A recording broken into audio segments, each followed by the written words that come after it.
अस्सलाम वालेकुम students, welcome to channel sir medical learning. Students, आज की इस प्रेजेंटेशन के अंदर हमने biology class 9th biodiversity chapter 3 में हिस्ट्री ऑफ क्लासिफिकेशन सिस्टम के बारे में पढ़ना है। हम देखना है कि जो क्लासिफिकेशन की हिस्ट्री है, जो तारीख है, ये क्या कहती है, कब से क्लासिफिकेशन जो थी वो स्टार्ट हुई थी, किन किन साइंटिस्ट ने इसके अंदर अपना रोल प्ले किया है, उनके बारे में जानेंगे। सिंपल रीडिंग से स्टार्ट करते हैं। The earliest non system of the classification of organism comes from the Greek philosopher Aristotle.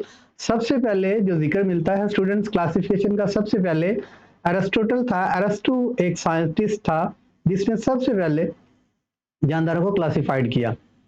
उसके बाद he classified all living organism known at that time as either in the group Plantae or in Animalia। सबसे पहले अरस्तु ने तमाम जानदारों को दो groups में तकसीम किया। सबसे पहला एक ग्रुप को उसने प्लांटी का नाम दिया और दूसरे ग्रुप को उसने एनिमिलिया का नाम दिया।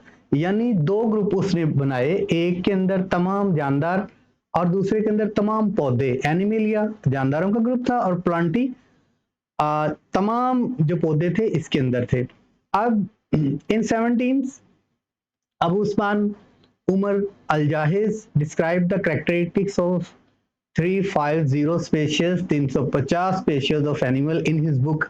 उसके बाद अबू उस्मान उमर अल-जाहिज ने डिस्क्राइब किया 350 स्पीशीज के बारे में, एनिमल्स की 350 स्पीशीज डिस्क्राइब की अपनी एक बुक के अंदर। He wrote a lot about the life of ants। उन्होंने सबसे ज्यादा जो है वो चींटियों के बारे में लिखा। उसके बाद इन 1172 इब्ने रश्द ने translated Aristotle book De Anima on the soul. ठीक है, उन्होंने क्या किया कि जो अरस्तु की बुक थी द एनिमा, उसको ट्रांसलेट कर दिया इन अरबिक के अंदर। In the end of the 15th century, many biologists had started work on classification method। अब 15वीं सदी के बाद जो है, या 15वीं सदी के अख्ताम पर बहुत से बायोलॉजिस्ट ने अब इस क्लासिफिकेशन सिस्टम का प्रमोट करना शुरू कर दिया। उसके बाद कैरोलस लीनियस की बात आती है तो डिवाइडेड नेचर इनटू 3 किंगडम। सबसे उसके बाद जो वर्क था वो है कैरोलस लीनियस का। अब कैरोलस लीनियस ने क्या किया, शॉर्ट क्वेश्चन के अंदर, ठीक है, इस तरह के क्वेश्चन आएंगे।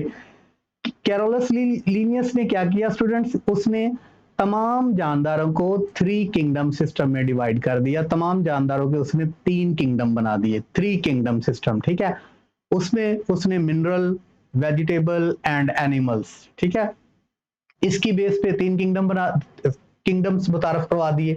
उसके बाद Linnaeus used 5 ranks in classification. 5वां दर्जा है इसका क्लासिफिकेशन में। क्लास मुतारफ करवाई इसने, 5 रैंक्स मुतारफ करवाए, 5 दर्जे, क्लास, ऑर्डर, जीनस, स्पेशियस, ठीक है, and variety. Linnaeus is best known for his introduction of the method still used to formulate the scientific name of every species। अब इस पूरे करेक्टर में जो लीनियस का सबसे अहम रोल था वो ये था कि इसने जानदारों को साइंटिफिक नेम देने का जो फॉर्मुलेशन थी वो सबसे ज्यादा जो है वो मकबूल हुई। इसका वो मेथड जो था जिस मेथड से इसने तमाम लिविंग ऑर्गेनिज्म को साइंटिफिक नेम दिया। होमो सेपियंस फॉर एग्जांपल इंसान का साइंसी नाम है, तो ये मेथड इसका सबसे ज्यादा लीनियस का इस क्लासिफिकेशन सिस्टम में मकबूल हुआ। उसके बाद कुछ साइंटिस्ट हैं स्टूडेंट्स, और उनके जो है वो ड्यूरेशन है, कब पैदा हुए, कब तक इनका दौर था, ठीक है, ये उनका वर्क है। आप सिंपल इसको एक दफा रीड कर लीजिएगा, ठीक है, इसमें बहुत ज्यादा जो अंडरस्टैंड करने वाली बात है या जो कॉन्सेप्ट है इसमें जो है वो नहीं है।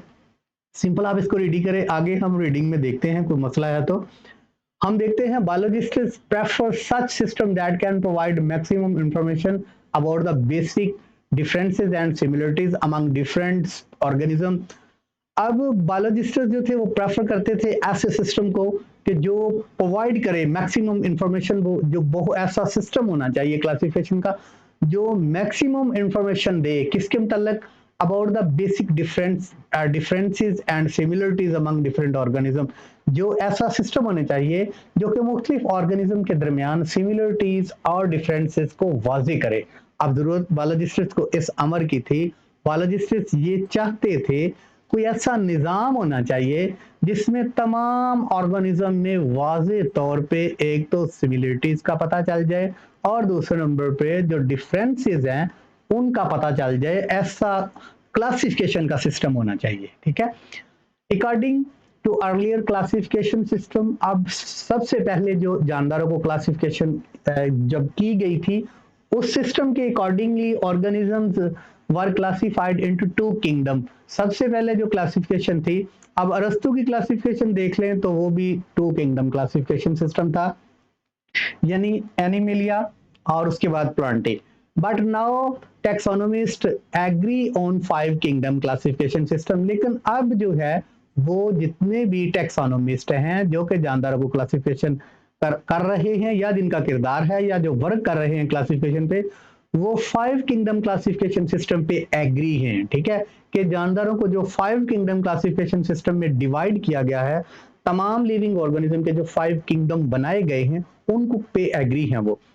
We will see the basis of these classification system. अब हम देखेंगे कि वो जो 2 किंगडम क्लासिफिकेशन सिस्टम था, 3 किंगडम क्लासिफिकेशन सिस्टम था, 5 किंगडम क्लासिफिकेशन सिस्टम है, ये किन बातों पे बेस करता था, कैसे इन्होंने जानदारों को डिवाइड किया था, and the drawback in the 2 kingdom. और फिर देखेंगे कि 2 किंगडम क्लासिफिकेशन सिस्टम में क्या ड्रॉबैक थे कि उसको खत्म करना पड़ा, ठीक है। And 3 kingdom system classification system, और 3 किंगडम क्लासिफिकेशन सिस्टम में क्या ड्रॉबैक थे कि उसको खत्म करना पड़ा। तो स्टूडेंट्स इंशाल्लाह अगले लेक्चर में हम 2 किंगडम क्लासिफिकेशन सिस्टम पढ़ेंगे, उसमें क्या ड्रॉबैक्स थे और किस तरह से जानदारों को 2 किंगडम में डिवाइड किया था। तो इंशाल्लाह अगले लेक्चर में दोबारा मुलाकात होगी। अगर आपको वीडियो अच्छी लगी हो स्टूडेंट तो आप वीडियो को लाइक जरूर किया करें। बहुत शुक्रिया। अस्सलाम वालेकुम।